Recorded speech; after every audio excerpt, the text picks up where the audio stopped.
আসসালামু আলাইকুম, কেমন আছো সবাই? আমার আরও একটি লং ব্লগে তোমাদের সকলকে স্বাগত জানাই, আর তার সঙ্গে জানাই গুড মর্নিং। আজ মঙ্গলবার, এখন ঘড়িতে বাজে প্রায় 10:30-এর মতো। আমি এখন তো ঘুম থেকে উঠে ব্লগটা কন্টিনিউ করছি। আজ তো আমার একটু ঘুম থেকে উঠতে দেরি হয়ে গেল, কারণ আমাদের বাড়ির সামনেই তো একটা গাছ আছে, আর তার উপরে 3টে মাইক লাগিয়ে দিয়েছে, আর আওয়াজটা এত জোরে জোরে আসছিল যে আমার মাথা ব্যথা শুরু হয়ে গেছিল। তার জন্য তো রাত্রে আমার ঘুমও হয়নি। রাত্রি 1টা থেকে 2টা নাগাদ জালসা শেষ হয়েছে, তার আগের মুহূর্তে আমার চোখের পাতা দুটো এক হয়নি। তার জন্যই তো জালসা শেষ হওয়ার পরে তো ভালোই করে আমার ঘুমটা চেপে ধরেছিল, তার জন্য তো আমার ঘুম থেকে উঠতে একটুখানি লেটই হয়ে গেছে। আজ হচ্ছে সেকেন্ড দিনের জালসা, আর আজ কি কি করি তোমাদের সাথে সেটাই ভাগ করে নেব, তো চলো দেখতে থাকো। আর এখন তো বাজে ওই ঘড়িতে 4টে থেকে 4:30 নাগাদ, তার জন্য তো একটুখানি বেরিয়েছি মাঠের দিকে। আর রাত্রে তো জালসাটা শুরু হবে, তার জন্য ভাবলাম একটুখানি মাঠ থেকেই ঘুরে আসা যায়। আর বৈকাল বেলাটাও মাঠে আসার একটাই বিশেষ কারণ, এই যে গাছগুলো দেখতে পাচ্ছ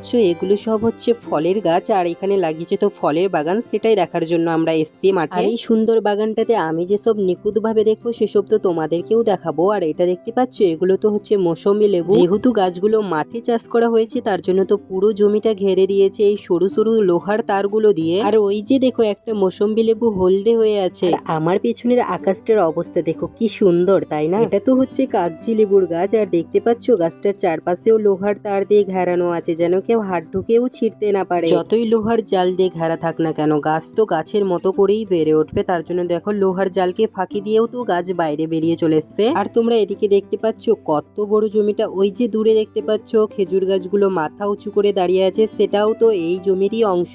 আর এদিকে দেখো আকাশের অবস্থাটা কত সুন্দর হয়ে আছে, তাই না? মনে হচ্ছে কেউ আকাশে আগুন লাগিয়ে দিয়েছে। আর এই বড় ফল বাগানের জমিটার পাশেই তো চাষ করা হয়েছিল গম, দেখছো কি সুন্দর গমটাও হয়েছে, তবে পড়ে গেছে মাটিতে। আমরা তো চলে এসেছি এক প্রান্ত থেকে আরেক প্রান্তরে, আর এখানে আছে এই মৌসুমী লেবু গাছ, খেজুর গাছ, বেদানা গাছ। এখানে দেখো কিরকম মৌসুমী গুলো ঝুলে আছে, বাহ কি সুন্দর লাগছে, তাই না? একেবারেই অসাধারণ। আর ওইদিকে দেখো ছোট্ট ছোট্ট মৌসুমী হয়ে আছে। আর ওই যে দেখতে পাচ্ছ দূরের আকাশে সব পাখিরা তো তাদের ছানাপোনাদের নিয়ে বাসায় ফিরছে। চলো তোমাদেরকে এই গোধূলি বেলা নিয়ে একটা ছোট্ট করে গল্প শোনাই। সময়টা গোধূলি লগ্নের, সূর্যের তেজ আস্তে আস্তে ক্ষীণ হয়ে এসেছে।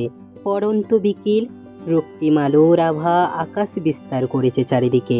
কর্মজীবী মানুষ কাজ শেষ করে তারা গৃহে ফেরার সকল প্রস্তুতি নিচ্ছে। এর সাথে গবাদি পশুরা উপগৃপ্ত, তারা নিজের গোয়ালে ফিরে যাওয়ার জন্য। শিশুরা তাদের খেলা শেষ করে পুকুরে নেমেছে গোসল করার জন্য। পাখিরা কিচির মিচির শব্দে উড়ে উড়ে তারা নিজের নিরে ফিরছে। সব মিলিয়ে প্রকৃতি খুব ব্যস্ত একটা সময় পার করছে। সবাই সবার নিজস্ব কাজে ব্যস্ত। আসলে কি জানো, এই গোধূলি বেলাটা অনেক অনেক ব্যস্ততার সময়। হ্যাঁ সত্যি, এই গোধূলি বেলা অনেক অনেক ব্যস্ততার সময়। চলো এবারে ধরেছি বাড়ির পথ, তবে একটুখানি হাঁটতে হবে, কারণ আমাদের পক্ষীরাজ তো আছে রাস্তায়। আর রাস্তায় এসে তো এই সুন্দর ঘাসগুলোর উপর আমি একটুখানি হাঁটছিলাম, আর তার সঙ্গে দেখতে পেলাম তো এই সুন্দর সুন্দর ফুলগুলো। প্রকৃতি যে আমাদের কত কিছুই উপহার দেয়। এসব দেখতে দেখতে যিনি এই জমিটা পাহারা দিচ্ছিলেন উনি এসে পৌঁছে গেছে। উনাকে বলতেই তো উনি আমাদেরকে ভিতরে নিয়ে গেলেন। দেখতে পাচ্ছ এই ভিতরে তো ঢুকে পড়েছে। আর এটা হচ্ছে আপেলের গাছ, কি সুন্দর হয়ে আছে, তাই না? জীবনে তো বহুবার আপেল খেয়েছি, তবে আপেলটা কোন গাছে হয় সেটা তো দেখিনি,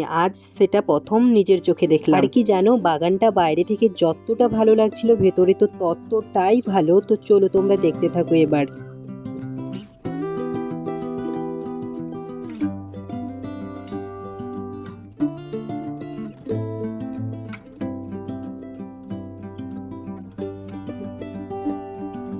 এখানে ঢুকতেই তো বুঝতে পেলাম আমরা যেন প্রকৃতির মাঝখানে ডানা মেলে উঠছি। উফ কি সুন্দর, অসাধারণ একটা পরিবেশ।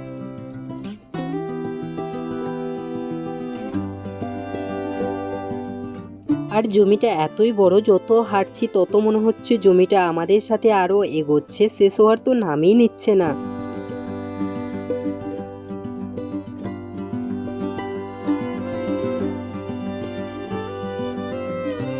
আর জিনার সাথে আমরা ভেতরে এসেছি, উনি তো বললেন এই জায়গাটাতে লাগানো ছিল কুল গাছ, আর এখন কুলের সিজন না থাকায় কুল গাছগুলো তুলে ফেলা হয়েছে। এদিকে দেখো কত কুল গাছ সঞ্চয় করে রাখা হয়েছে, কারণ ওই জায়গাটাতে এই কুল গাছগুলোই বসাবে।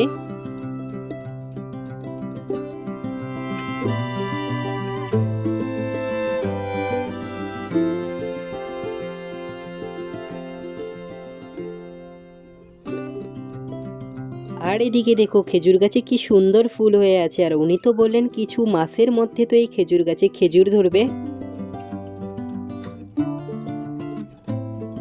চলো এসব দেখতে দেখতেই তো বিকেল পেরিয়ে সন্ধ্যা নেমে এসেছে। তবে তোমরা আর একবার ভালো করে দেখে নাও গোধূলি আলোয় কি সুন্দর লাগছে। ওখান থেকে তো বেরিয়ে সোজা চলে এসেছি জালসার প্যান্ডেলের কাছে, আর এখন তো ঘুরিতে প্রায় 6:30টার মতো বাজে। আর এদিকে লোকের আনাগোনাও আস্তে আস্তে বাড়তে শুরু হয়েছে। আর কি কোনো কিছু অনুষ্ঠান আসবে আসবে এই পরিকল্পনাটাই ভালো, আর এলে তো চট করে পালিয়ে চলে যাবে। খুব সুন্দর করে ক্যামেরা বন্দি করে নিয়ে আমাদের জালসায় প্যান্ডেল কিরকম হয়েছিল সেটা না হয় ভিডিওর মাধ্যমেই দেখা হবে। আর কি ওখানে দাঁড়িয়ে তো কয়েকটা দাদার সাথে ফটো তুলিয়ে বেরিয়েছিলাম একটুখানি মার্কেটের দিকে। ঘড়ির কাটার সাথে সাথে মাসটাও চলে যাবে, দিনটাও চলে যাবে, আর ক্যালেন্ডারে থাকা তারিখটাও তো পাল্টে যাবে, আর স্মৃতি হয়ে রয়ে যাবে এই ভিডিওটাই। তাই তো আমার মন আনন্দে বলছে স্মৃতির খাতায় যুক্ত হলো নতুন 2টি পাতা। তারপরে তো দাদা আর আমি মিলে গেলাম একটুখানি মার্কেটে, আর এখন তো ঘড়িতে ওই রাত্রি 9টা থেকে 9:30 বাজবে। দেখছো ব্যস্ত রাস্তাও কিরকম নিশ্চুপ নিঃশব্দ হয়ে গেছে, শুধু গুটি কয়েক দোকান মাত্রই খোলা আছে। চলো তাহলে ব্লগটা এখানেই শেষ করছি। কেমন লাগলো আমাকে নিশ্চয়ই কমেন্ট করে জানাবে, ভালো লাগলে একটা লাইক করে দেবে। সকলে ভালো থাকবে, সুস্থ থাকবে,